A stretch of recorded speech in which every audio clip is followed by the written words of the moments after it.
नमस्ते। हमारे 12 बलूतेदार मित्र मंडल के तरफ से अपने मालेगांव के सम्माननीय मोमिन साहब, सम्माननीय मोजिन साहब, कब्रस्तान में सेवा देने वाले सेवार्थी, ऐसे 21 भाइयों को उम्रा यात्रा का भेजने का प्रयोजन और आयोजन किया है। कल 23 तारीख सोमवार को शाम को 7 बजे बड़ी मालेगांव हाई स्कूल के पास से मास्टर टूर्स एंड ट्रैवल इनकी तरफ से, इनके माध्यम से भेज रहे हैं। टाइम की वजह से मैं सभी के तरफ हमारे सहकारी निमंत्रण देने या दावतनामा देने पहुंचे नहीं।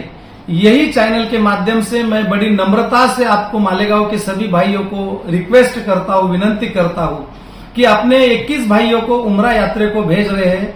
आप सभी लोग बड़े आदर भाव से अपने भाइयों को निरोप देने के लिए, विदा करने के लिए, शुभकामनाएं करने के लिए, दुआ करने के लिए वहां पे आइए। यही रिक्वेस्ट मैं भी मालेगांव वासियों को करता हूं। आप आएंगे ऐसी आशा करता हूं। बहुत बहुत धन्यवाद। Thank you.